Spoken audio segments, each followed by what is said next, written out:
మనం గత కొన్ని వారాల నుండి ఈ యొక్క ఆత్మీయ సమ్మేళనంలో ఇంటెలిజెన్స్ గురించి తెలుసుకున్నాం. ప్రజ్ఞకి జ్ఞానానికి మధ్య ఉన్న తేడాని మనం తెలుసుకున్నాం కూడా. సో యేసు ప్రభు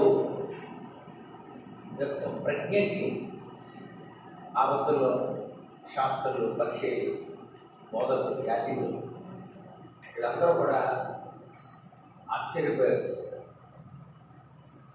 12 సంవత్సరాల వయసులో ఉన్న యేసు ప్రభు యొక్క ప్రజ్ఞ అది చాలా ఆశ్చర్యాన్ని వాళ్ళకు కలిగించింది. ప్రజ్ఞలో ఉండే 5 ప్రాముఖ్యమైన విషయాల గురించి మనం తెలుసుకుంటాం. ప్రజ్ఞలో 5 ప్రాముఖ్యమైన విషయాన్ని మనం తెలుసుకుంటాం. ప్రజ్ఞ 5 లక్షణాల మీద ఆధారపడి ఉంటుందని ప్రధానంగా సెల్ఫ్ అవేర్నెస్, స్వీయ అవగాహన ఉంటుంది ప్రజ్ఞ కలిగినోడికి. నేనేంటి, నా బలం ఏంటి, నా బలహీనత ఏంటి, నా యొక్క చెయ్యగలిగిన, చెయ్యలేని, చేస్తున్న విషయాల గురించి అవగాహన ఉంటుంది. దాన్ని సెల్ఫ్ అవేర్నెస్ అంటారు. ప్రజ్ఞ కలిగిన వాళ్ళు అది ఉంటుందన్నమాట. వాడి యొక్క బలం, వాడి బలహీనత. రెండోది ముందు చూపు కూడా ఉంటుంది. వాళ్ళు సమస్యకు సిద్ధపడే స్థితి, భావోద్వేగ స్థిరత్వం ఉంటుంది. వాళ్ళలో వినయం ఉంటుంది. వాళ్ళలో సింపతి,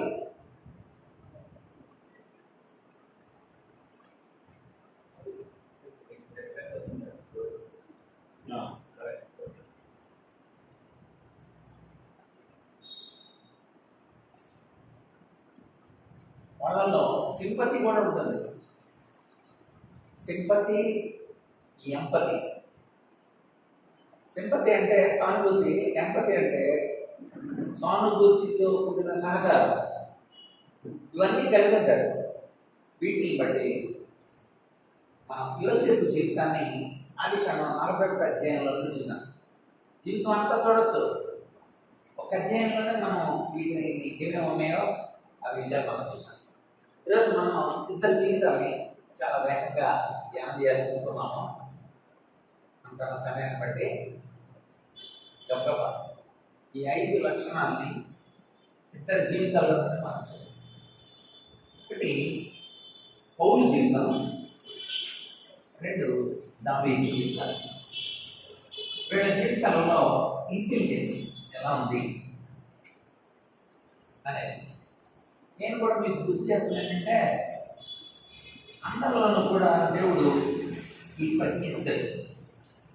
అందరిలో ఉంటుంది ప్రజ్ఞ. కానీ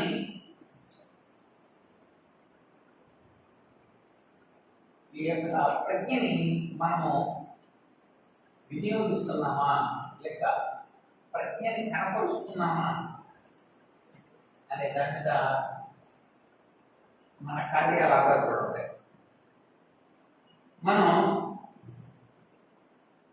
యోసేపు దాన్ని వినియోగించాడు, ఆ ప్రజ్ఞని.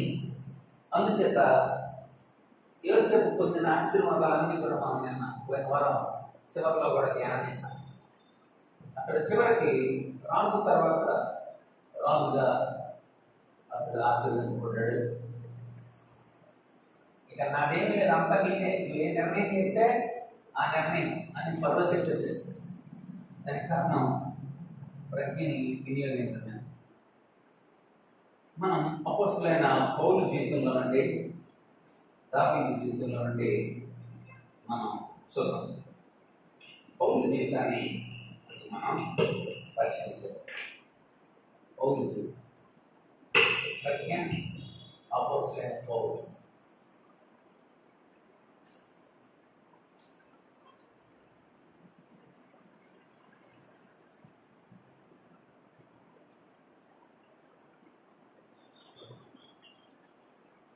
అపోస్తులైన పౌలు జీవితం మొట్టమొదటిది మనం ఈ ప్రజ్ఞలోని అంశాలు మొట్టమొదటి సెల్ఫ్ అవేర్నెస్.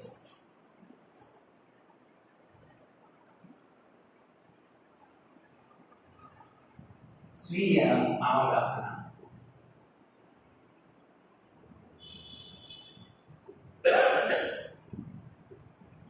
మనం గురించిన ఆలోచన. ఒకడు తిమ్మతికి రాస్తూ దేవుడు తను దర్శించిన తర్వాత తను తాను ఒకసారి చూసుకున్నాడు. చూసుకున్న తర్వాత తనకు అర్థమైంది ఏంటంటే పాపులలో నేనే ప్రధాన పాపిని అంటాడు. చదవండి తిమ్మతి పత్రిక 1 అధ్యాయం 15వ వచనం మనం చదివితే తిమ్మతి మొదటి పత్రిక 1:15 చదవండి. పాపను రక్షించుటకు క్రీస్తు యేసు లోకములకు వచ్చినది వాక్యం నమ్మదగినది పూర్ణంగీకరణకు యోగ్యమైనది ఉన్నది. అటు వారిలో నేను ప్రధానుడు. చూసారా? తిమ్మతి మొదటి పత్రిక పాపం రక్షించడానికి యేసు ప్రభు వచ్చాడు, ఆ పాపంలో నేను ప్రధానుని అన్నాడు. అంటే తన గురించి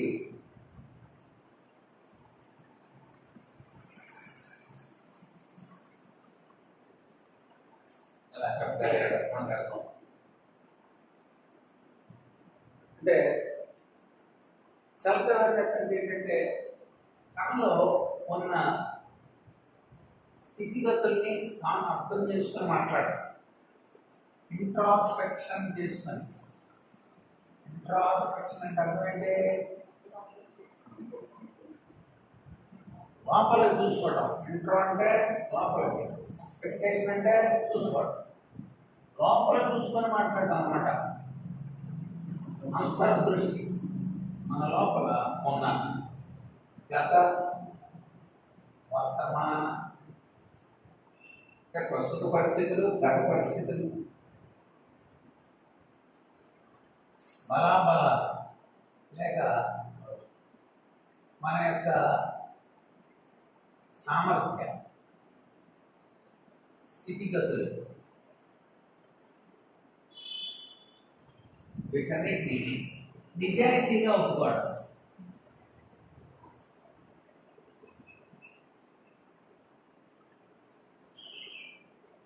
ఇందులో ప్రజ్ఞ ఉంటుంది. తను నేను సంఘాలను హింసించాను, నేను చాలా బాధ పెట్టాను, నేను ఇలాంటి వాడిని వాస్తవంగా అన్నీ చెప్పేసుకుంటున్నాడు. సో ఇక్కడ మనకు అర్థం అవుతుంది తన గురించి నేను తనకి మంచి ఆలోచన ఉంది. మనకి పిలిపి పత్రికలో కూడా మనం చూస్తే పిలిపి పత్రికలో 3వ అధ్యాయం 7 నుండి 8 వచనం చదవండి సార్. అయినను ఏవేవి నాకు లాభకరములై ఉండి నాకు ఏవేవి లాభం ఉన్నాయో వాటిని క్రీస్తు నిమిత్తము నష్టంగా ఎంచుకుంటుంది. అది నేను నాకేమైనా లాభం అనుకున్నానో వాటిలన్నింటినీ కూడా నేను నష్టంగా ఎంచుకున్నాను. అందులో 7 విషయాలు చెప్పాడు. ఏంటంటే ఆ 7 విషయాలు పుట్టుకతో వచ్చినాయి, కొన్ని కష్టపడి సంపాదించుకున్నాయి కొన్ని. ఆ పుట్టుకతో నుండి వచ్చినాయి చదవడం చెప్తాడు. నిశ్చయముగా నా ప్రభు అయిన యేసు క్రీస్తును గుర్చిన అతి శ్రేష్టమైన జ్ఞానం నిమిత్తమై సమస్తమును నష్టంగా ఎంచుకొచ్చున్నాను. 4 వచ్చినట్టు చదవండి. కావాలి అంటే మనం నేను శరీరంలో ఆస్వాదం శరీరాన్ని ఆస్పదం చేసుకొని మరి ఎవడైనా శరీరంలో ఆస్వాదం చేసుకుని గొప్పగా బడాయిగా చెప్పాలనుకుంటే మీ అందరికంటే ఎక్కువగా బడాయి చెప్పగలం అంటున్నారు. అంటే చెప్పాలని అనుకుంటే శరీరం పరంగా చెప్పగలను. 8వ దినాన సున్నతి పొందుతుంది. అది 8వ దినాన సున్నతి పొందాను నేను. అంటే నేను యూదుడు. ఏంటనుకుంటున్నారు? నేను యూదుడు. తర్వాత ఇశ్రాయేలు వంశం వాడనై, ఇదిగో ఇశ్రాయేల్ వంశం వాడిని ఎలా అంటాడు అనుకుంటాను నేను?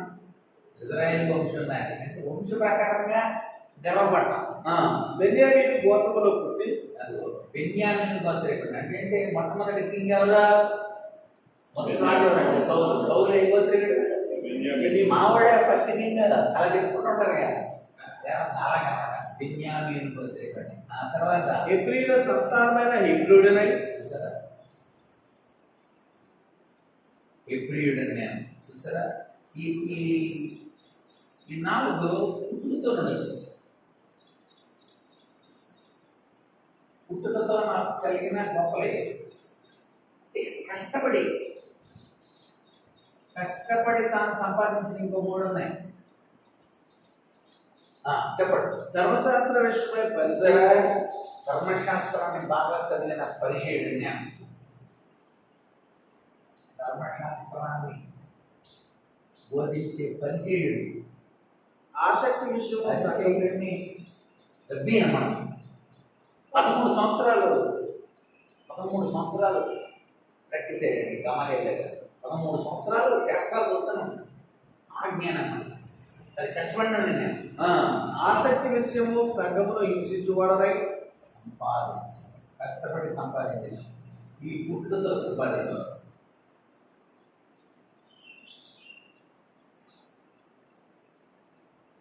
సో తర్వాత ఏంటంటే ఆసక్తి కలిగిన నేను హింసించువాడనై. ఎలాంటి ఆసక్తి తెలుసా?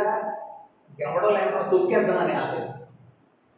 సంఘాన్ని హింసించే ఆసక్తి అంట. ఆసక్తి బ్రాకెట్ల సంఘాన్ని హింసించే ఆసక్తి ఉండడం మంచిదే, కానీ ఇది ఎలాంటి ఆసక్తి అయి ఉండాలి?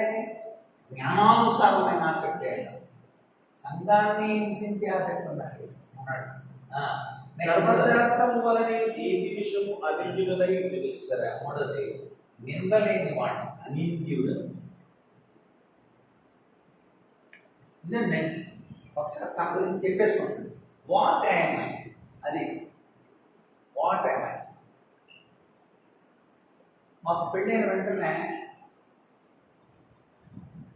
ఒక 2 నెలల లోపలే పోలవరంలో ఒక అద్భుతమైన యూత్ మీటింగ్ పెట్టారు.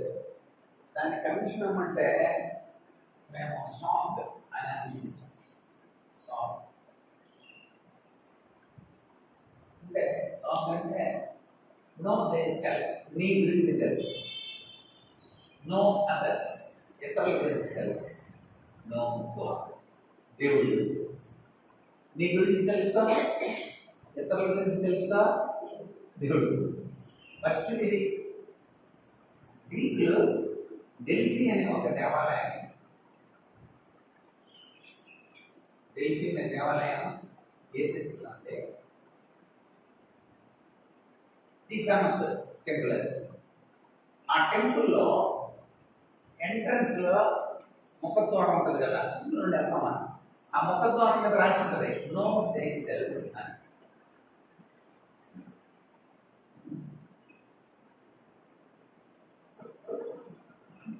నిన్ను నువ్వు తెలుసుకో.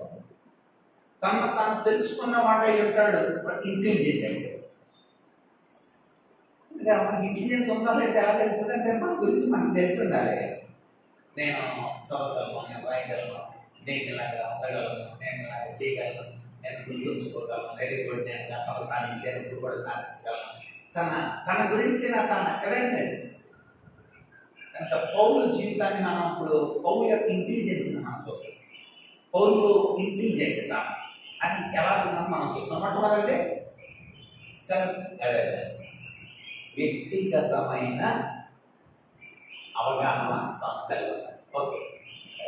2 అంటే సంఘాన్ని హింసించినాడు అని ఒప్పుకుంటున్నాడు. ఇన్ని చేసినాడు ఫైనల్ అంటాడు వీటన్నిటికంటే కృపే గొప్పది. అంటే ఇవన్నీ వీటన్నిటిని పెంటతో సమానం నేర్చుకున్నాడు. అంటే ఈ టోటల్ వీటన్నిటిని పెంటతో సమానంగా ఎంచుకున్నాడు. అలా ఎంచుకోవాలంటే, ఇవన్నీ తక్కువగా ఎంచుకోవాలంటే వీటన్నిటికంటే గొప్పదైంది ఏదో తెలిసి ఉండాలి. చిచి నేను ఇవన్నీ గొప్ప అనుకున్నాను. పెంటతో సమానంగా. అంటే పెంట అనే పదానికి గ్రీకులో ఎలాంటి అర్థం ఉందంటే ఆహార పదార్థాల్లో కొన్నిటిని మనం పక్కన పెడతాం. ఇప్పుడు దాన్ని ఇక్కడ డస్ట్బిన్లో పడతాం. ములక్కాయలు ఉన్నాయంటే ములక్కాయలు మీరు ఏం చేస్తారు? నవ్వులేస్తారు. నవ్వి పక్కన పెడతారు. వ్యర్థమైన ఆహార పదార్థాలని పెంట అనే పదంతో వాడాడు. అంటే వ్యర్థమైనదిగా ఎంచుకుంటున్నాను నేను.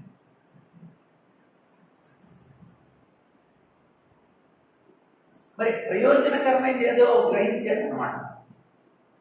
అందుకే ఇందాక చదివిన 7-8 వచనాలు అక్కడ 10వ వచనంలో కూడా పిలిపి పత్రికలో ఏ విధము చేత నేను మృతుల నుండి నాకు పునరుత్థానం కలగదని ఆయన మరణ విషయంలో సమాన పాపం గలవాడనే ఆయనను ఆయన పునరుత్థాన బలము ఎరుగు నిమిత్తము ఆయన శ్రమలతో పారివాడడం ఎట్టుదో ఎరుగు నిమిత్తము సమస్తము నష్టపరుచుకుని పెంటతో సమానంగా ఎంచుకుంటున్నాడు. పెంటతో సమానంగా నష్టంగా ఎంచుకుంటున్నాడు.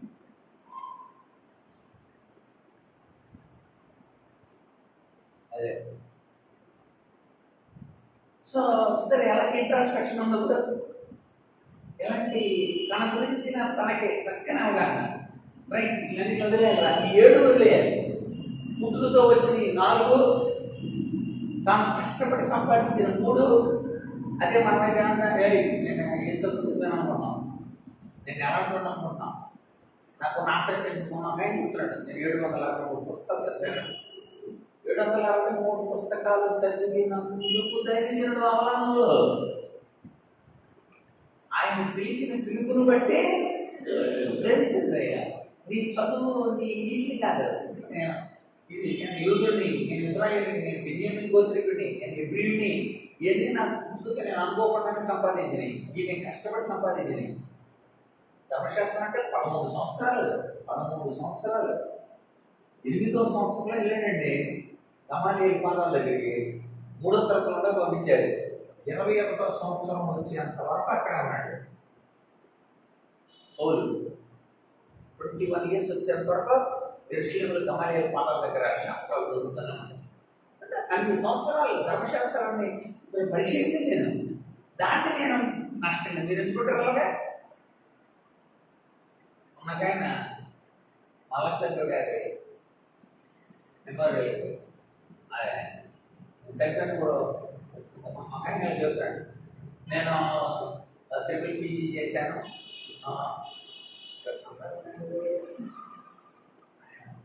మా స్కూల్లో ఒకటికి 567 మార్కులు వచ్చినాయి అక్కడ. ఇక్కడే చనిపోయి ఆయనకి నీకున్న సంబంధం చెప్పరాసే కనుక ఇక్కడ అలాగే ముందు వీటన్నిటికంటే దేవుని కృప ఎంత గొప్పది అది రాశారనమాట. కొరింథీ పత్రిక చూడండి ఒకసారి. కొరింథీ 2వ పత్రిక ఎంత బాగా గుర్తు చేస్తారంటే 9వ అధ్యాయం 8వ వచనం. మరియు అన్నిటి యందు ఎల్లప్పుడూ మీలో మీరు సర్వ సమృద్ధి గలవారై. సరే అక్కడ పదాలు నోట్ చేయాలి. అన్నిటి యందు ఎల్లప్పుడూ, తర్వాత ఎల్లప్పుడు మీలో మీరు సర్వ సమృద్ధి గలవారై.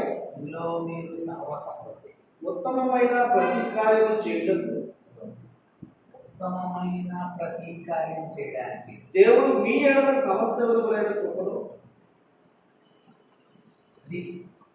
ఈ చేయడానికి కృప పుస్తకంలో చేయడానికి కృప చాలా గొప్పది. అన్నిటి యందు కృప, ఎల్లప్పుడూ కృప, మీలో మీరు సర్వ సమృద్ధి అవడానికి కృప, ఉత్తమమైన ప్రతి కార్యం చేయడం కృప. ఈ కృప పొందినప్పుడు ఎన్ని వేయించింది తాను కలిగి అంటే కాదు. తన మొదటి పత్రికలో కూడా చెప్పిన ఒక అద్భుతమైన మాట, అది కూడా నేను చూపిస్తాను. చూడండి ఒకసారి. కొరింథీయులకు రాసిన మొదటి పత్రికలో కూడా మనకి పౌలు తన గురించి నాకు చెప్తే 15వ అధ్యాయం చూడండి. 15వ అధ్యాయం 10వ వచనం. అయినను నేనేమై ఉన్నానో అది దేవుని కృప. ఎంతవరకు తాను ఏమై ఉన్నాడో తెలుసుకున్నాడు. సెల్ఫ్ అవేర్నెస్ అంటే అర్థమంటే తాను ఏమై ఉన్నాడో తెలుసుకున్నాడు. చెప్తున్నాడు నేనేమై ఉన్నానో అది దేవుని కృప వల్లే అయి ఉన్నాను. చూసారా, నేనేమై ఉన్నానో అనేది ఒక్కసారి చూసుకుంటే దేవుని కృప. తర్వాత మరియు నాకు అనుగ్రహింపబడిన ఆయన కృప చూసారా, నిష్ఫలం కాలేదు కానీ నిష్ఫలం కాని కృప అనుగ్రహింపబడింది.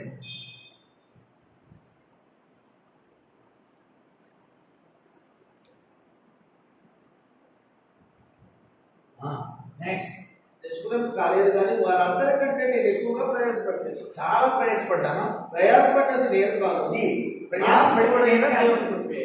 ఎవరు ప్రయాసపడ్డారా? కృపతో ప్రయాస. యొక్క దేవుని కృపయే. తోడై ఉండే దేవుని కృప.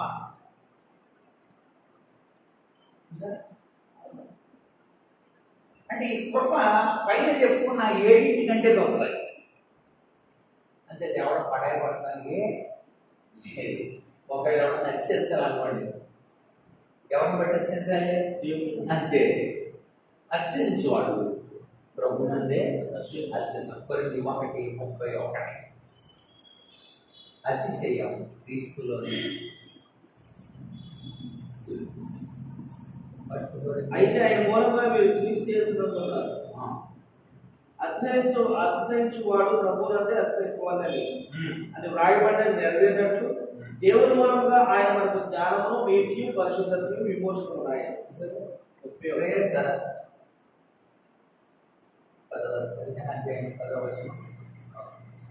అదండి స్వీయ అవగాహన, సెల్ఫ్ అవేర్నెస్ పౌలు ఉంది. ఇప్పుడు మనకుందా ఈ అవేర్నెస్? మనం కూడా కొన్నిసార్లు నేను ఎలా అంటున్నా, ఏ వంశం అనుకుంటున్నాను, నేను ఈ గోత్రం అనుకుంటున్నాను, నేను మా తల్లిదండ్రులు అనుకుంటున్నాను అయ్యా, లేకపోతే నేను ఎలా చదివాను అనుకుంటున్నాను, నేను ఎంత ఆసక్తున్నాను అనుకుంటున్నాను. ఈ చెప్తున్నావు అంటే వీటి కంటే కృప ఉన్నతమైందన్న సంగతి నువ్వు మర్చిపోయావన్నా. కృప వీటన్నిటికంటే గొప్ప.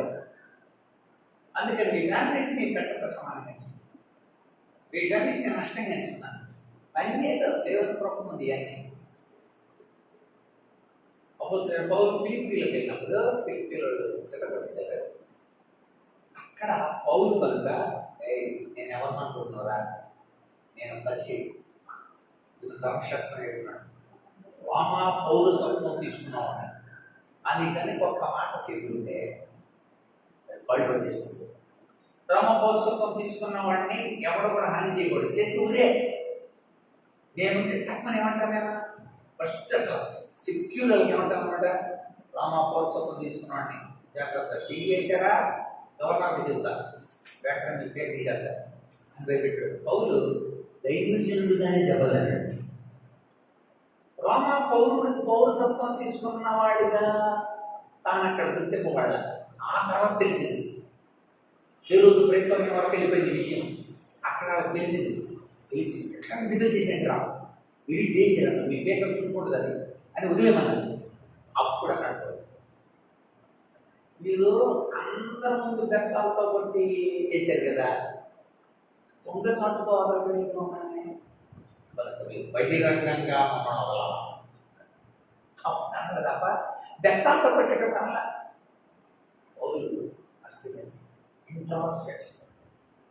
నేనేమైనా తెలియాలి, నేను ఎన్ని గ్రంథాల మీద అవగాహన ఉందో నాకు, దేవుని ప్రేమ గురించి ఎంతోడు అడిగి నేను చెప్పగలనా, పత్రికల గురించి అడిగినప్పుడు చెప్పగలనా, లేదా చరిత్ర గ్రంథాల గురించి అడిగినప్పుడు చెప్పగలనా, మోషే రాసిన 5 ఖండాలకు సంబంధించిన విషయాలు అడిగితే చెప్పగలనా, లేకపోతే ఒక్కొక్క బైబిల్లో దేవుడు ఇజ్రాయెల్ని నడిపించిన తీరు, లేకపోతే ప్రవక్తలను పంపించిన తీరు, చెరకు ముందు, చెరలో ఉండగా, చెర అయిన తర్వాత, అది ఇజ్రాయేల్ కావచ్చు, యూదులు కావచ్చు, ఆ విషయాలని మనం అసలు కలిగి ఉన్నామా, అసలు మన స్ట్రెంగ్త్ అండ్ వీక్నెసెస్, అందుకే గత వర్తమాన సామర్థ్య స్థితిగతులన్నీ నిజాయితీగా ఉపయోగిస్తున్నాం అనుకో, దట్ ఈస్ యువర్ ఇంటెలిజెన్స్. అసలు ఏం తెలియకుండా నీకు ఏం తెలుసో కూడా నీకు తెలియకపోతే ఇంకేం ఇంటెలిజెన్స్. మనం క్రీస్తులో ప్రజ్ఞ కలిగిన వాళ్ళు. రెండు విషయాలు, ఒకటి సెల్ఫ్ అవేర్నెస్, రెండోది మనం అక్కడ మనం చూసాం మన ఎమోషనల్ రెగ్యులేషన్. రెండోది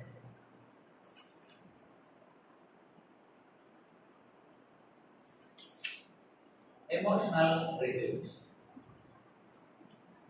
ఎమోషనల్ రెగ్యులేషన్లో తెలుస్తుంది ఆడికి ఇంటెలిజెన్స్ ఉందా లేదా అనేది. భావోద్వేగ నియంత్రణ, భావోద్వేగ నియంత్రణ.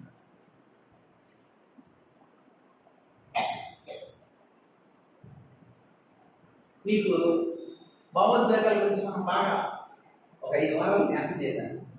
మనలో ఉన్న భావోద్వేగాలు, కోపం, నిరాశ, నిస్పృహ, అపేక్ష, ఇవన్నీ రకరకాలైన భావోద్వేగాలు చూసాం. మరి ఇప్పుడే మనం చెప్పుకున్నాం అపోస్తలుల కార్యాలు 16వ అధ్యాయంలో బెత్తాలతో చింత కొడుతున్నప్పుడు చదవన కూడా అపోజిట్ 16 23-24 చదువు. వారు చాలా దెబ్బలు కొట్టి చాలా దెబ్బలు కొట్టి వారిని చెరసాలలో వేసి అక్కడ బెత్తాలు కొట్టడానికి కూడా ఉండదు. దానికంటే ముందు వచ్చి చూడండి. అప్పుడు చెరసములను వాళ్ళు తీసుకొట్టారట. న్యాయాధిపతులను వారి వస్త్రములు లాగివేసి వారిని బెత్తములతో కొట్టవలని వచ్చిన చెప్పన్నా 22 22 16 22 ఉంటాయి. చాలా దెబ్బలు కొట్టి బెత్తములు కొట్టవలని ఆజ్ఞాపించి బెత్తాలతో కొట్టి జైలు వేశారండి. సరే జైలు వేసి వీళ్ళు ఏం చేస్తున్నారు? చాలా దెబ్బలు కొట్టి జైలు వేసి వీళ్ళు ఏం చేస్తున్నారు? దేవుడు మిమ్మల్ని నిశ్చయంగా ఒక హైదరాబాద్ ప్రసంగం చేస్తాను. నిశ్చయంగా దేవుడు వాడిని నాశనం చేస్తాడు. మేము చెప్పింది పాటించకపోతే నిశ్చయంగా చచ్చిపోతారు. వాళ్ళు ఉండరు అని శాపనార్థాలు పెట్టలేదు. ఆటలు పాడుచుకోవాలి, పాటలు పాడుతున్నారు. చెరసాలలో వేసిన సంఖ్యలో బిగించిన, చెరసాలలో వేసిన సంఖ్యలు బిగించిన వాళ్ళు పాటలతో దేవుణ్ణి స్తుతిస్తున్నారు. ఇది ఎంత ఆశ్చర్యమైన విషయం! అది ఎమోషనల్ రెగ్యులేషన్. ఎలా మనకలిగారండి వాళ్ళు అసలు? ఆలోచించండి. చెరసాలప్పుడు అక్కడ దెబ్బలు కొట్టినా ఎలా ఉండగలిగారు? దెబ్బలు కొట్టిన ఎలా ఉండగలిగాడు? అట్లా ఎలా పడగలిగాడు? ఒకటే జవాబు. అదేంటంటే వాళ్ళకి దేవుడు వాగ్దానం చేశాడు. ఏమైనా వాగ్దానం చేశాడు? రూట్ మ్యాప్ చెప్పాడు. ఇదిగో మాసిదోనియా ప్రాంతం అంతా తిరగండి రా. మాసిదోనియా ప్రాంతం అంటే ఇప్పుడు ఫిలిప్పి వాటర్లో దిగారు. Philippi, next Thessalonica, next Berea, next Athens, next Corinth, next Ephesus. చూసారా? ఇదంతా మ్యాప్. వాళ్ళు వెళ్ళాల్సిన మ్యాప్. ఇప్పుడు ఎవరు ఎక్కడ తెలుసా? ఈ ఫస్ట్ స్టార్టింగ్ అది వాటర్ దిగారు. అక్కడ పరిచయం చేస్తున్నారు. హృదయం నమ్ముతుంది, దీన్ని పట్టించారు, బాగు చేశారు. అంతే అక్కడ మొదలైంది. మరి అలాంటప్పుడు అన్ని వెనక్కి వెళ్ళిపోవాలా? బ్యాక్ టు నో వెళ్ళలేదు. ఎందుకని? దేవుడు చూపించిన ఈ మాసిదోనియా ప్రాంతంలో సేవ చేయాలని దేవుడు చెప్పాడు. వాళ్ళకి ఏముంది? వాగ్దానం ఉంది. వాగ్దానం ఉన్నవాడు ఎప్పుడు కూడా భయపడ్డాడు. ఖచ్చితంగా వెళ్ళిపోతారు. సత్యం ఈ జైల్లో అందుకు మాట్లాడాలి. దేవుడు మనల్ని నడిపిస్తాడు. అంతే పిలిచాడు మమ్మల్ని కూడా. ఎందుకంటే బ్యాక్ వెళ్ళిపోకూడదు. నేను అడుగుతున్నాడు మీటింగ్లో మాస్టర్ ఆయన కూడా, బ్రదర్ మీకు ఇప్పుడన్నా వెనక్కి వెళ్ళిపోవాలని అనిపించిందా? మంచి ప్రశ్న. ఎప్పుడన్నా వెనక్కి వెళ్ళాలి యథార్థాన్ని చెప్పమంటారా? కరోనాలో కూడా అనిపించాల. కరోనా టైంలో అన్ని మూసేసి ఉన్నా కూడా అనిపించాల. ఎందుకు అనిపించాల? కరోనాలో కూడా దేవుడు మమ్మల్ని పోషించాడు. మేము ఎవరిని అడగకుండా అనిపించింది. ఎవరెవరో బ్రదర్లో మీరు ఎలా కదా రాత్రి మాకు ఎలాంటి ప్రేరణ కలిగింది, మాకు మీరు ప్రాంతాల్లో మాకు కనపడుతున్నారు, ఇది కొన్ని కానుకలు పంపుతూనే ఉన్నాయి. అది ఎంత చేస్తామని నేను ఏమన్నా అడిగానా? లేకపోతే ఎవరన్నా అర్థించారా? లేకపోతే వాట్సాప్లో దయచేసి ఫోన్పేకి పెట్టండి డబ్బులు. కనీసం నేను పెట్టే 210 ఉన్నాయి యూట్యూబ్లో నా మెసేజ్. ఏ మెసేజ్ చేస్తారు కూడా నా ఫోన్పే నెంబర్ కానీ నా యొక్క గూగుల్ పే నెంబర్, ఈడీ పే, ఏ పే నెంబర్ లేవు. దేవుడు ఇచ్చిన వాగ్దానం ఉంటే అలాగే ఉంటారు. కనుక ఎమోషనల్ రెగ్యులేషన్ మనలో ఉండాలంటే దేవుడు ఇచ్చిన ప్రామిస్ని. అందుకే అబ్రహం కూడా ఎమోషనల్ ఏం ఫీల్ అవ్వాలి.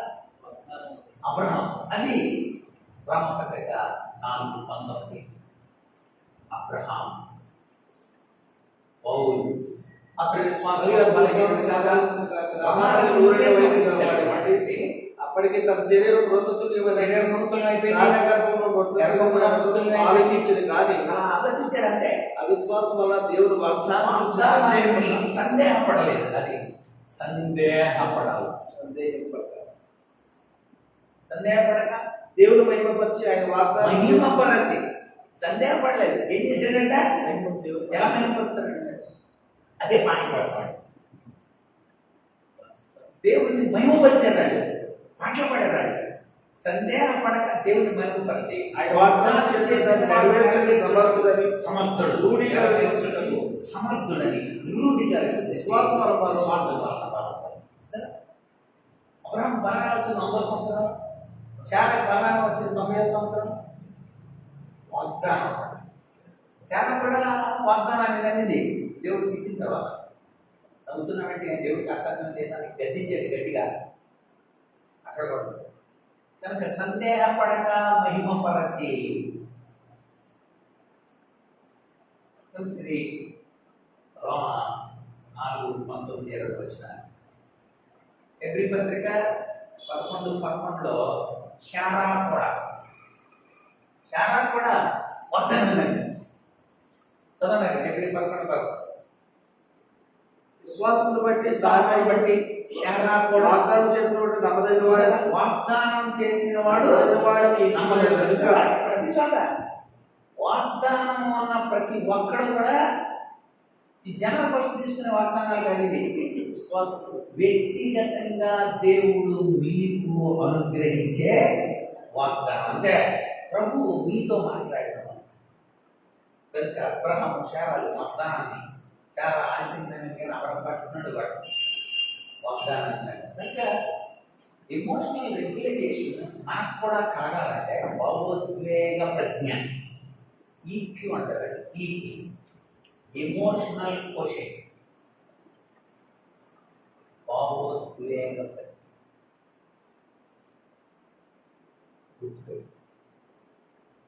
ఈక్యూ ఉండాలన్నమాట. ఐక్యూ కాదు, అది ఇంటెలిజెంట్ క్వశ్చన్, ఎమోషనల్ క్వశ్చన్. భావోద్వేగ ప్రజ్ఞ మనలో ఉండాలి. భావోద్వేగాల్ని అదుపులో పెట్టుకోగలిగిన ప్రజ్ఞ. అంచేతనే అక్కడ ఫిలిప్పీ పత్రిక 4వ అధ్యాయం చూడండి ఒకసారి. ఫిలిప్పీ పత్రిక 4వ అధ్యాయం 11వ వచనంలో చూడండి. ఎమోషనల్ ఇంటెలిజెన్స్ ఎలా ఉందో చూద్దాం. నాకు పొదువు కలిగి నేను ఎలాగో చెప్పట్లేదు, నాకేదో పొదువుందని నేనేం చెప్పట్లా. నేను ఏ స్థితిలో ఉన్నాను ఆ స్థితిలో సంతృప్తి కలిగి నేర్చుకుని ఎలాంటి భావోద్వేగం ఉందో చూడండి. ఏ స్థితిలో ఉన్నా సంతోషమైనా మీకు ఉంటుందండి. అదే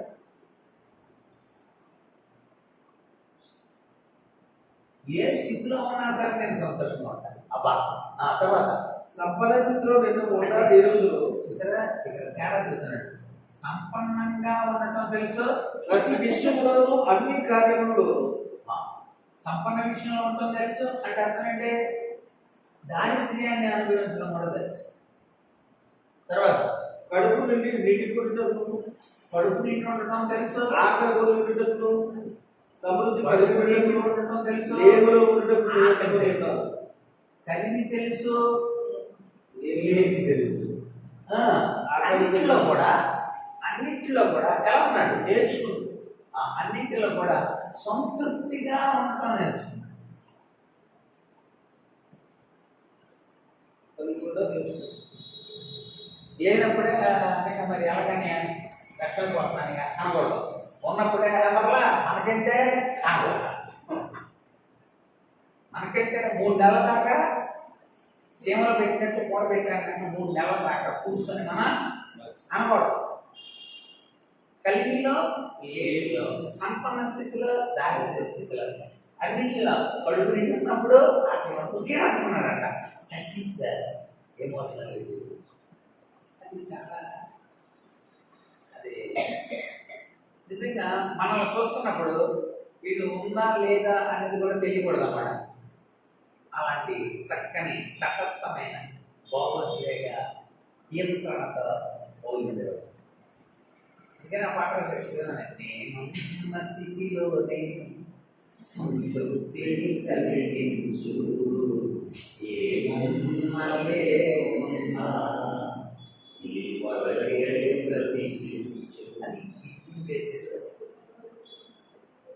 కూడా మనం దైవ జీవితంలో చూస్తాం.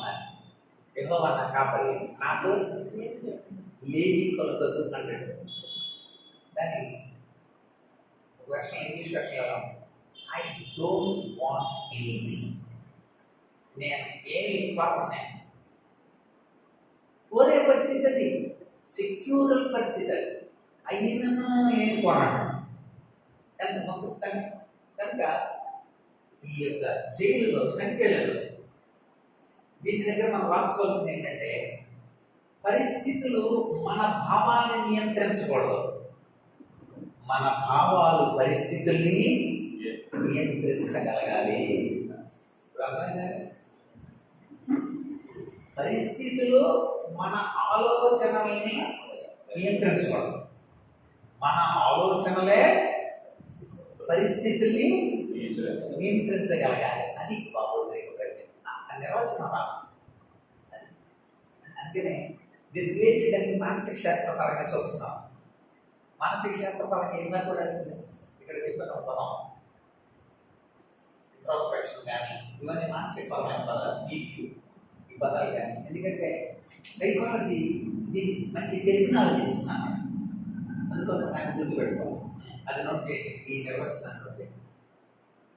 పరిస్థితులు మన భావాన్ని నియంత్రించడం కాకుండా పరిస్థితులు మన భావాలు, దీనికి ఉదాహరణ చెప్తాను, నియంత్రించడం కాక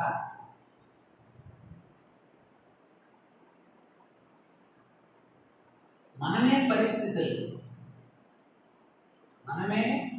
పరిస్థితుల్ని లేక మన ఆలోచనలే పరిస్థితుల్ని నియంత్రించగలగడం. అది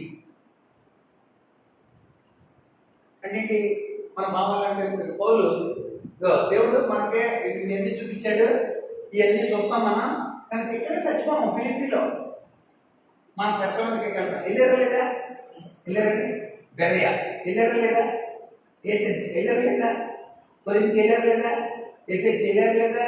మొత్తం రూట్ మ్యాప్లో వాళ్ళు దేవుడు చూపించిన అన్ని ప్రదేశాలు ఏంటంటే వాగ్దానం అన్నారు. ఇక్కడ పరిస్థితులు మనకు అనుకూలంగా మారాలి కదా, అసలు మారాలి. పరిస్థితులే మనల్ని కంట్రోల్ చేయదు కాదు, మనమే పరిస్థితులు కంట్రోల్. ఒక ఎగ్జాంపుల్ ఏంటంటే, ఇక్కడ పేతురుని జైలు చేశారు. పేతురుని జైలు వేసినప్పుడు అక్కడ రాయబడిన మాట ఏంటంటే, హేరోదు ప్రేతోరియం అన్నారు. హేరోదు ప్రేతోరియంలో పెట్టారట. హేరోదు ప్రేతోరియం ఇక్కడ మీరు గమనిస్తే, హేరోదు ప్రేతోరియం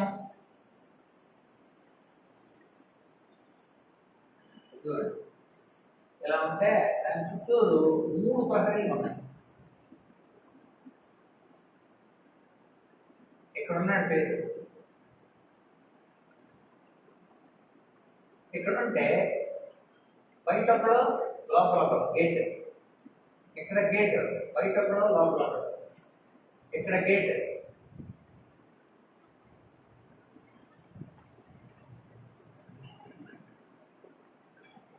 నాలుగు చేసి 16 మంది, బయట ఇద్దరు లోపల ఇద్దరు, 4 16. ఈ పేతురు ఇటొకలో బయట ఇద్దరు, మొత్తం 4 చతుష్టయాలు. 4 చతుష్టయాలంటే 4 × 4 16 మంది పోలీసులు కాపలా ఉన్నారు. ఇది పేతురు నియంత్రించాలని అనుకోవడం. పరిస్థితులు పేతుర్ని నియంత్రించాలని అనుకొని చెప్పేశాడు అనమాట హేరోదు. రేపు పేతుర్ని మనం చంపాలి. నాకు రాయబడింది తెలుసా, పేతురు తనను అటు ఇటు ఉన్న సైనికుల మధ్య నిద్రించుకుంది. అలాగే చంపేద్దామని అన్నప్పుడు అపోస్తలులు గారు 12 అధ్యాయం చూడండి, నాకు రాయబడిన 6వ వచనం. పేతురు అతను వెలుపలికి తీసుకుని రావాలన్నట్టుగా చంపడానికి ఆ రాత్రి పేతురు 2 సంఖ్యలతో బంధింపబడి 2 సైనికుల మధ్య నిద్రించాడు. బయట ఇద్దరు కాపలా, లోపల ఇద్దరు కాపలా, అలా 16 మంది పోలీసులు. అది ఆ లోపం హేరోదు ప్రెతోరియన్. మరి అలాంటిది అక్కడ పేతుర్ని పెట్టించితే పరిస్థితులు పేతుర్ని నియంత్రించడానికి చూస్తే పేతురు నిద్రించుతున్నారు. ఇప్పుడు పేతురు యొక్క గొప్పతనం ఏంటంటే పేతురు దేవుడు చెప్పాడు కదా, గల్లీ సముద్రం దగ్గర ఏం చెప్పాడంటే, పేతురు నువ్వు ముసలోడు అయినప్పుడే చచ్చిపోవాలి, నువ్వు యవనస్తులు నేను ఎవడేం చేయలేడు అన్నది. ఇప్పుడు పేతురు అది గుర్తు చేసుకున్నాడంటే ఎవరు నన్ను ఏం చేయలేదు. ఇంకా పేతురు ఇంకా ముసలోడు అవ్వాలా, నువ్వు ముసలోడు అయినప్పుడు చచ్చిపోతావు అని చెప్పాడు. పైగా 2 చేతులు ఇలాగా పెట్టి చంపుతారు అన్నాడు, చెప్పేశాడు ముందే. అంటే అర్థం, సిలువేసి చంపుతారని చెప్పేశాడు ముందే. పేతురు గుర్తుందండి, రైట్ అంటే ఏ హేరోదు ఏం చేయలేదు. ఆ 2 మాటలు కూడా మనం చూడవచ్చు. యోహాను సువార్త 21వ అధ్యాయం, యోహాను సువార్త 21వ అధ్యాయం 19 నుండి 18. నా గొర్రెలు మేపు, నువ్వు యవనం వెళ్ళినప్పుడు నీ అంతకు ముందు నడుం కట్టు, నీకు ఇష్టమైన చోటుకి వెళ్తున్నావు, నువ్వు ముసలోడు పోతావు, నీ చేతులు ఇలా చాపుతావు, వేరొకటి నీ నడుం కట్టి నీకు ఇష్టంగా చోటుకి నేను మోసుకుపోతాడు. ఎందుకు ఎప్పుడు అంటున్నారు? 19వ వచనం, అతడు ఎట్టి మరణము వలన దేవుని మహిమపరుచును, ఎలా చచ్చిపోతాడో దేవునికి మహిమ కలుగుతో ముందే చెప్పాడు. ఇంకా ఓ పేదరికి అర్థమైంది, దేవుడు వాగ్దానం చేశాడు కనుక పేదరికి భయపడ్డాడు. రైట్, పేదరికి ఏం భయపడ్డాడు, ఎందుకంటే దేవుడు ప్రామిస్ చేసే కదా, హేరోదుగా దేవుడు వచ్చిన నన్ను ఏం చేయలేదు. నిజంగా అలాగే జరిగింది.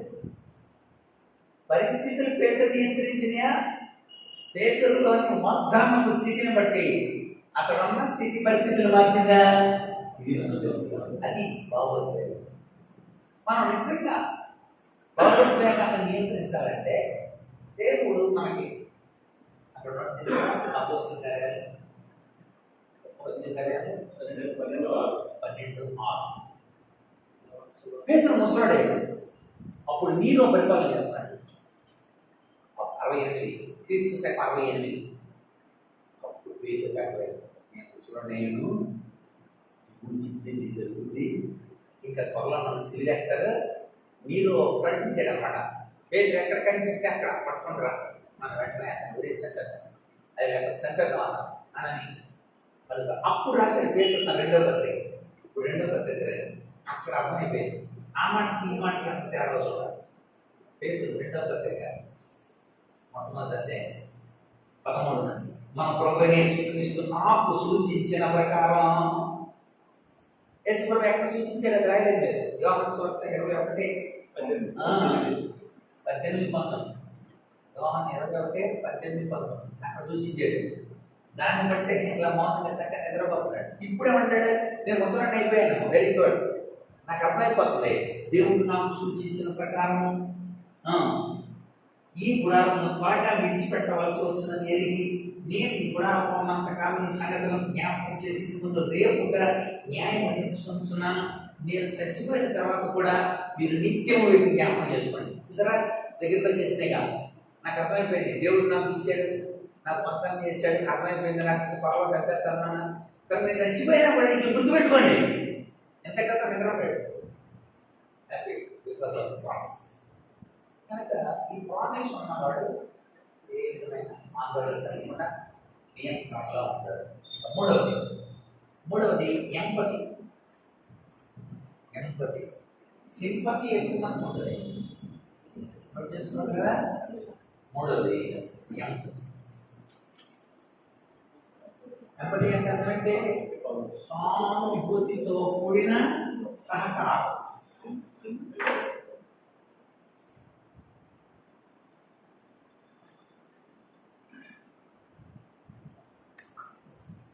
సానుభూతితో కూడిన సహకారం. పౌలుకి ఎప్పుడు తన బంధువుల గురించి, తన జాతి గురించి, నమ్మనాల గురించి ఎప్పుడు బాధపడతాను. వాళ్ళకి నేను సహకారం ఉండాలి, వాళ్ళకి నేను సహకారం ఉండాలి. అది మాటలు చదివిన మనకు అర్థం. రోమపత్రిక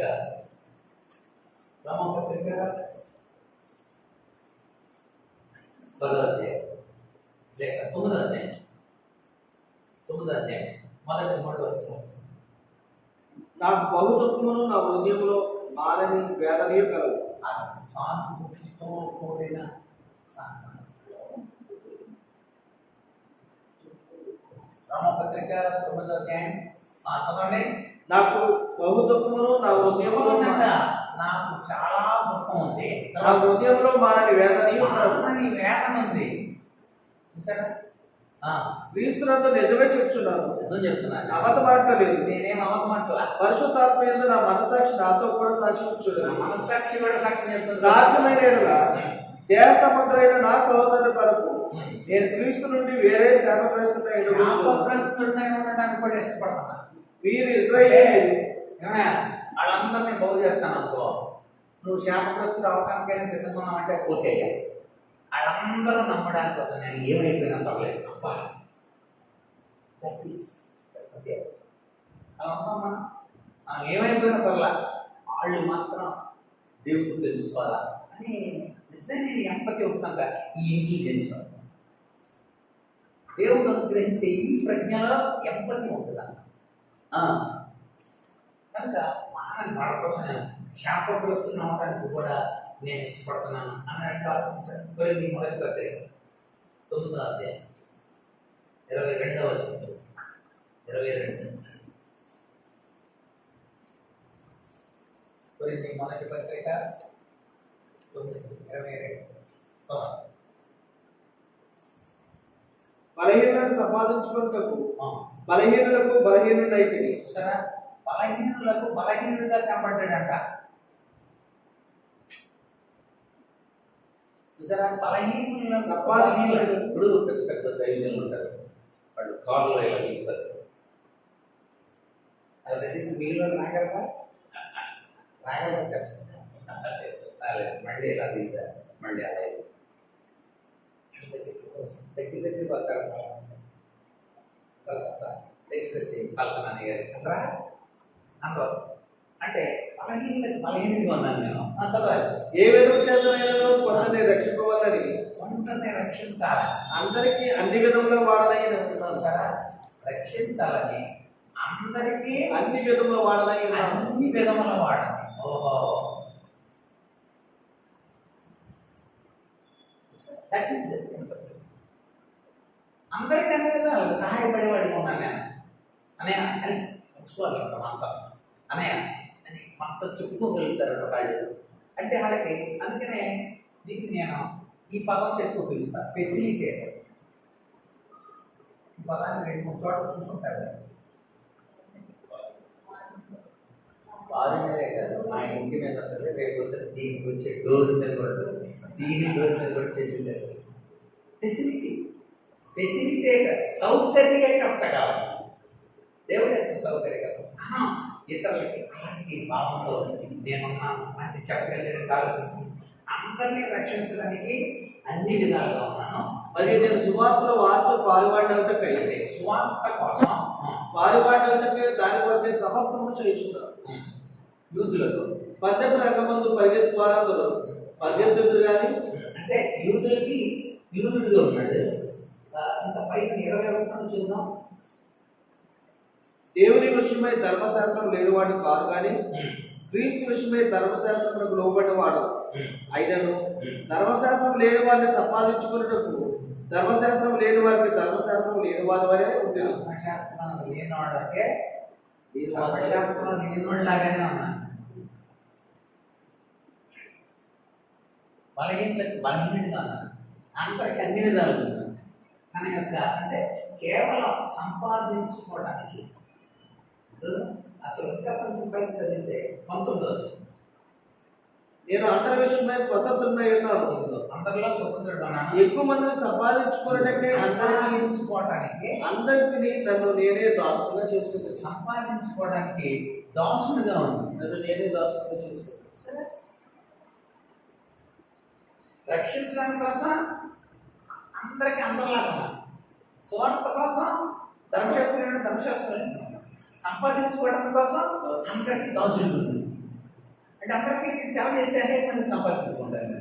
ఎంత అద్భుతమైన ఎంపతి ఉందండి, ఎంపతి ఉందండి. ఇంకా ఎదుటి వారి హృదయాలను, ఎదుటి వాళ్ళకు వాళ్ళని క్రీస్తు దగ్గర నడిపించే హృదయం ఎదుటి వాళ్ళని దేవుడిని తెలుసుకోవాలి. కనుక ఇక్కడ ఇంకొక చూడండి, కొన్ని మొదలు పెట్టారు. పదాధ్యాయం చివరి వచ్చిన 33 చూడండి. ఇలాగ నేను కూడా స్వప్రయోజనములు కోరక, స్వప్రయోజనాన్ని నేను కోరుకోకుండా అనేకులు రక్షింపబడవాలని, అనేక మంది రక్షింపబడాలని, వారి ప్రయోజనం కొరకు కోరుచు, ప్రయోజనాన్ని కోరుచు. అన్ని విషయములు చూడండి, ప్రయోజనం కోరుచు. ఎవరు నీ ప్రయోజనం కాదు. ఈరోజు ఎక్కువ మంది మనకంత పాపం చూడు, ఎదటి వాడి ఎంత మేలు చేస్తున్నాం మనం అనే భావన మనకు ఎదటి వారి ప్రయోజనం కోరుచు, అన్ని ప్రయోజనం కాదు. నీ ప్రయోజనం కోరుకుంటే అందులో గొప్పతారని అది అంత లేదు. ఎదటి వారి యొక్క ప్రయోజనం కోరుచు, అన్ని విషయంలో అందరినీ సంతోషపెట్టుచున్నారు. అన్ని విషయాల్లో అందరినీ సంతోషపెట్టాలి. అది శ్రీరాముడి నాన్న కళ్ళు అలాంటి దృక్పథంతో తయారు చేసేది. ఏం తయారు చేస్తున్నాం అంటే అందరూ వేడుకుంటారు, అందరూ చాలా ఖర్చుతో కూడిన విషయం, చాలా శ్రమతో కూడిన విషయం, చాలా ఒత్తిడితో కూడిన విషయం అయినప్పటికీ కూడా ఏదో ఒక రోజున సంపూర్తి చేసుకుంటాం. దీని ద్వారా ప్రయోజనం, అనేక మంది ప్రయోజనం. నా ప్రయోజనం దేవుడు మమ్మల్ని చక్క పెట్టాడు, వెరీ గుడ్. జారీ కలిసి వెరీ గుడ్, ఓకే. అనేక మంది ప్రయోజనం, అన్ని విషయంలో అందరినీ సంతోషిస్తారు. This is ample. గుర్తుపెట్టుకోవాలి. అంటే చాలాసార్లు ఎదటి వారి హృదయాలను అర్థం చేసుకోలేని పరిస్థితుల్లో మనం ఉన్నాం. ఇక 4 చెప్పేసి మనం అందించుకున్నాం. 4 చూడండి, అక్కడ మనకు ఉన్నది సౌండ్ జడ్జిమెంట్. ఆరోగ్యదాయకమైన న్యాయం కలిగి ఉంటారు వాళ్ళు. న్యాయం, సౌండ్ జడ్జిమెంట్.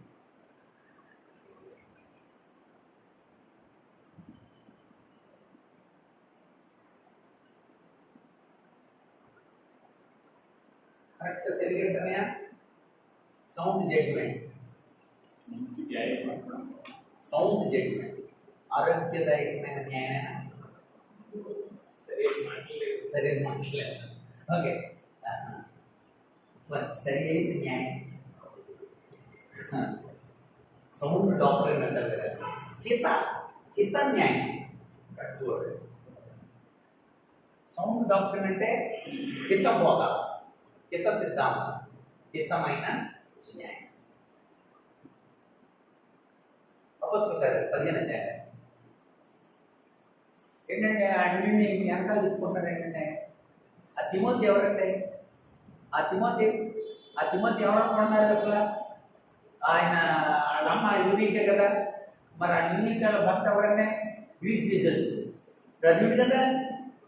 అని అంటే అరే వాళ్ళ అమ్మ యూదురాలు, వాళ్ళ నాన్న గ్రీస్ దేశస్తుడు, వాళ్ళ అవ్వ చాలా భక్తిపరురాలు, యూనిక్ కూడా చాలా దైవభక్తి కలిగి ఉంది, నిష్ఠపరమైన విశ్వాసంలో ఎదుగుతున్నాడు.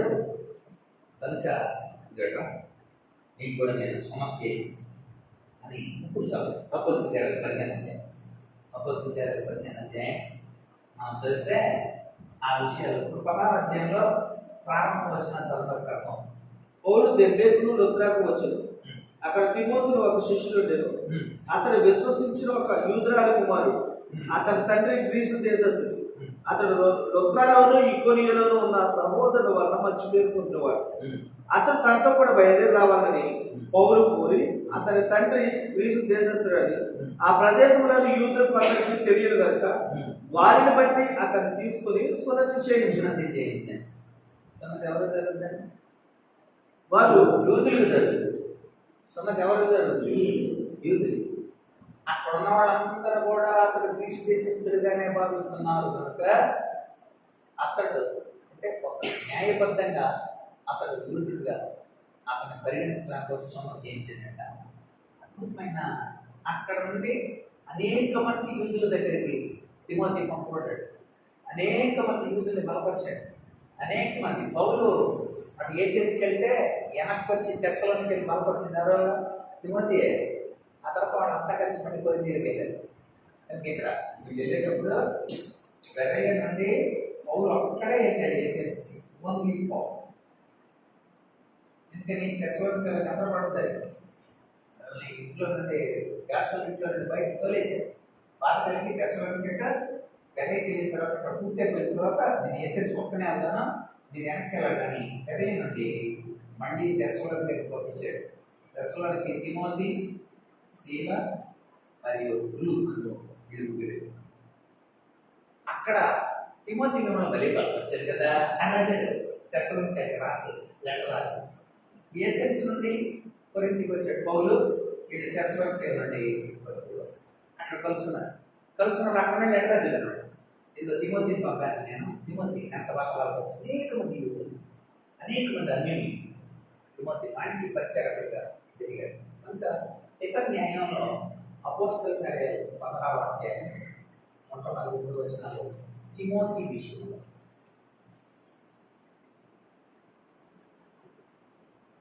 అపోస్తలుల కార్యాలు 15వ అధ్యాయంలో కూడా మంచి న్యాయం కనబడుతుంది. అదేంటంటే పౌలు బర్నబాలు మొదటి దండయాత్రలో తమతో పాటు బర్నబా యొక్క మేనల్లుడిని తీసుకెళ్ళారు. వేరే పేరు మార్కు తీసుకెళ్ళారు. మార్కు తీసుకెళ్తే మధ్యలో వచ్చిన తర్వాత మార్కు వెనక్కి వెళ్ళిపోయాడు. చాలా బాగా కలిగి బర్నబా తీసుకెళ్ళాడు. బర్నబా రెండో దండయాత్రకి వెళ్తున్నాం మరి అంటే బర్నబా అన్నాడు మా మేనల్లుడిని కూడా తీసుకెళ్తాం. వద్దు అలా మధ్యలో మానేసేవాళ్ళు అవసరం లేదు. సేవ అంటే చివరి వరకు ఉండాల, అంతే వరకు కాడేసేవాడు కింద పడేసేవాడు. దేవ ఇహలోకం స్నేహించి నన్ను విడిచి తెస్సలోనికే వెళ్ళిపోయాడు. అలాంటి వెళ్ళి భర్త రాశాడు. అది బౌద్ధకి ఇష్టం లేదు అసలు. కరెక్ట్ అని జడ్జ్మెంట్ చెప్పారు. డైరెక్టర్ అలెగ్జాండర్ అనే కన్సర్ వాడు నాకు చాలా ద్రోహం చేశాడు. డైరెక్ట్ చెప్తాడు అనమాట. న్యాయం అది ఉండకూడదు, అలా చేయకూడదు అని అంటే భర్త అన్నాడు. మరి అలాగే నేను కూడా మానేస్తాను కొని అలాగే పని పెట్టి మేము సీల, తిమోతి, లూకాకు వెళ్తాం అని రెండవ దండయాత్రలో బర్నబాను విడిచిపెట్టి పౌలు సీల, తిమోతి, లూకాలు తీసుకొని రెండవ దండయాత్ర వెళ్ళారు. బర్నబాను కూడా ఏం చేశాడు తెలుసా? తన సొంతూరు కుప్రలో పుట్టాడు. బర్నబా యొక్క సొంతూరు కుప్రకి తీసుకెళ్ళి అక్కడ కలిసి అక్కడ మళ్ళీ వాళ్ళందరూ కలుసుకుని మళ్ళీ బయట చేశారు. కనుక పౌలు మార్కు విషయంలో చాలా న్యాయబద్ధంగా తెలియజేశారు. సేవలు ఎలా ఉన్నారో చాలా న్యాయంగా తేమ గుర్చుకోరాట. తేమ తిమోతి 2వ పత్రిక 4వ అధ్యాయంలో తేమ ఇహలోకమును స్నేహించి నన్ను విడిచి వెళ్ళిపోయాడు. చాలా మార్పుతో చెప్తాడు. న్యాయం 4:10 తిమోతి 4 ఇహలోకమును స్నేహించి నన్ను విడిచి తెస్సలోనికకు వెళ్ళాడు. క్రెస్కే గలతీయులను తీర్పు తర్వాత కలిసిన గురించి చాలా బాగా చెప్పాడు. న్యాయపడ్డాడు ఎందుకంటే తేమ గురించి. సో పౌలు యొక్క న్యాయపడ్డమే తిమోతి సుమతి విషయంలో, మార్పు విషయంలో, తిమోతి విషయంలో, మార్పు విషయంలో, తేమ విషయంలో, అలెగ్జాండర్ విషయంలో, అందరి విషయంలో చాలా స్పష్టమైన న్యాయం చేశారు. ఇక చివరి కూడా చెప్పేసుకున్నాం. హ్యూమిలిటీ, వినయం.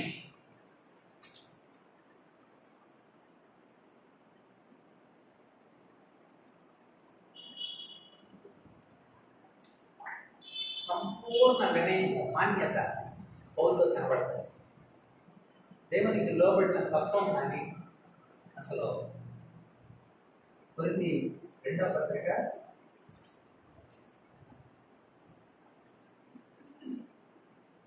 11వ అధ్యాయం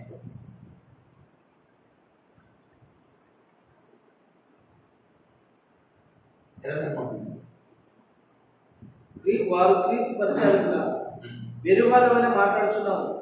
నేను మరి ఎక్కువగా క్రీస్తు పరిచారకుని మరి విశేషంగా ప్రయాసపడ్డాను. మరి అనేక పర్యాయంలో చెరసాలలో ఉండేది. చూసారా? చెరసాలలో ఉంటుంది. అపరిమితంగా దెబ్బలు తింటుంది. దెబ్బలు తింటుంది, అనేక మార్లు ప్రాణాపాయంలో ఉంటుంది, ప్రాణాపాయంలో ఉంటుంది. యూదుల చేత 5 మార్లు ఒకటి తక్కువ 40 దెబ్బలు తింటుంది. 5 సార్లు ఒకటి తక్కువ 39. కుమారు అంటే 5 4 20 నుండి 240 నుండి 5 తీసేది 45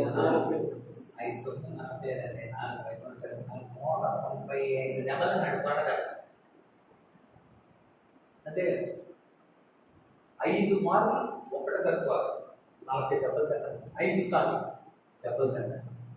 కుమారు బెత్తలతో కొట్టబడితే 3 సార్లు బెత్తాలతో పట్టబడ్డాడు. ఒకసారి రాళ్లతో కొట్టబడితే ఒకసారి రాళ్లతో పట్టబడ్డాడు. ముమ్మారు ఓడ పగిలి శ్రమ పడితే 3 సార్లు వాడ పగిలి శ్రమ పడితే ఒకసారి వాడ పగిలితేనే 200 కోట్లలో పెడతాం మనం. 200 గోడ పగిలినప్పుడు చెక్క కొట్టుకుంటుంది. ఇంకోసారి గోడ పగిలినప్పుడు నా మనసు ఏంటో తెలుసా, గోడ పగిలినప్పుడు దేవుడు ఎలా గుర్తొచ్చాడు. అలా ఒకసారి పగిలితేనే 100 సార్లు పెడతాం. ఇవన్నీ ఒక మాటలు చెప్పారు తర్వాత ఇంకా చదువుతుంది. మరి అనేక పర్యాలు చెరసాలు ప్రయాణంలో, నదుల్లో ఆపదలు, దొంగలు ఆపదలు, సుజనులు లేని ఆపదలు, అన్ని జిల్లా ఆపదలు, పట్టణాల ఆపదలు, అరణ్య ఆపదలు, సముద్ర ఆపదలు, సముద్ర ఆపదలు, ఇవన్నీ ప్రయాణంలోను నదుల్లోను ఆపదలోను దొంగల వల్ల ఆపదలు. ఎంత ఆయనకి నిజంగా ఎంత సహనం ఉందండి, ఎంత ఉంటుంది. ఏదో ఒకటి జరిగితే వెనక్కి సరే నేను సేవ చేయలేదు, వెనక్కి వచ్చేసారట.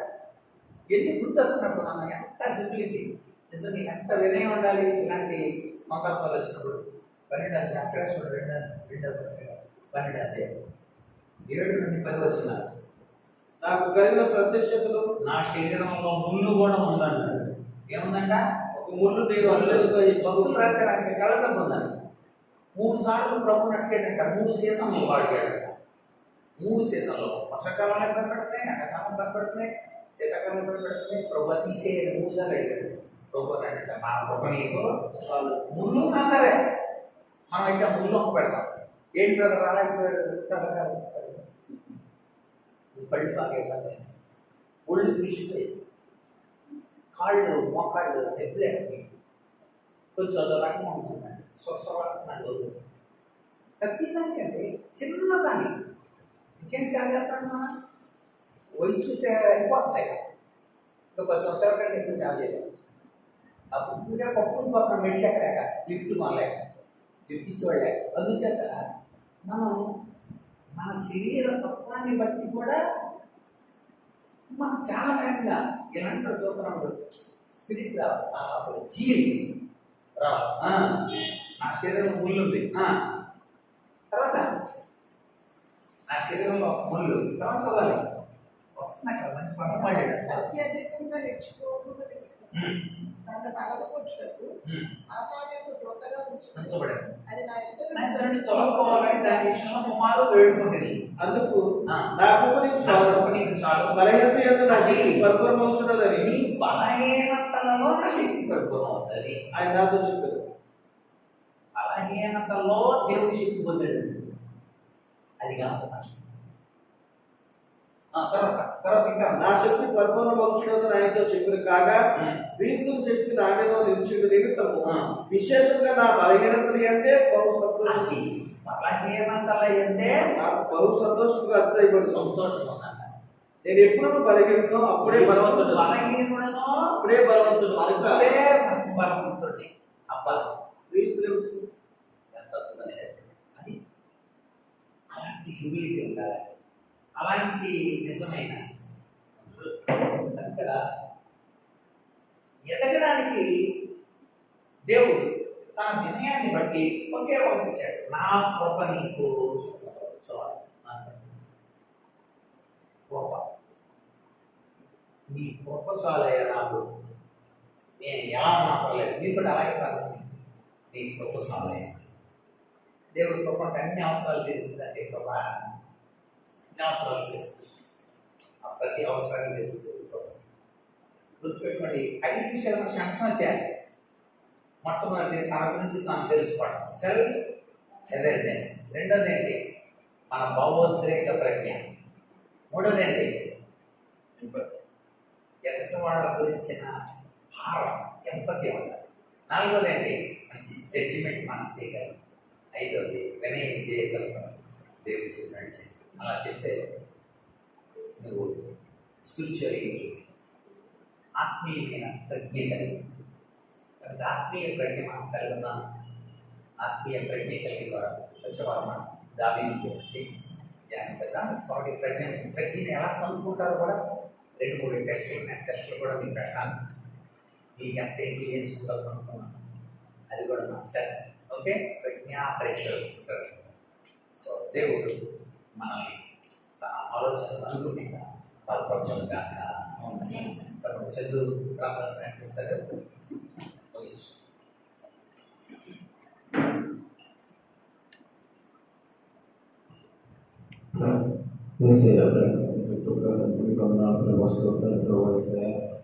గడిచిన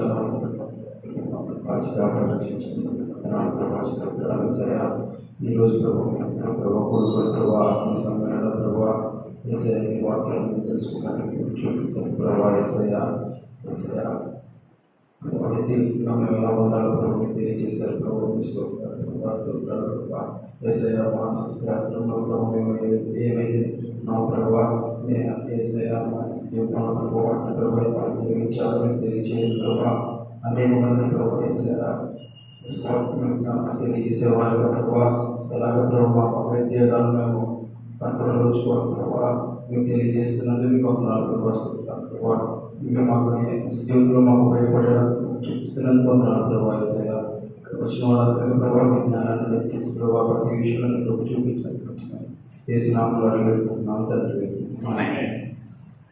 తండ్రి దేవుని ప్రేమ మోడని యేసుక్రీస్తు ప్రభావ పరిశుద్ధాత్మ సామాసం చేతి మనకి అందరికీ ఇది రాలేకపోవడం బాలకమైన పరిస్థితుల్లో నా బిడ్డలకు లోకంలో ఆయన ప్రసంగం చూస్తూ ఆయన ద్వారా నడిపించబడుతూ ఆయన ప్రజ్ఞను పొందిన ఆయన బిడ్డలందరికీ సదాకాలము తోడే నడిపించును గాక. అందరి మహానాలండి. వచ్చే వారం కల్లా ఆ డోర్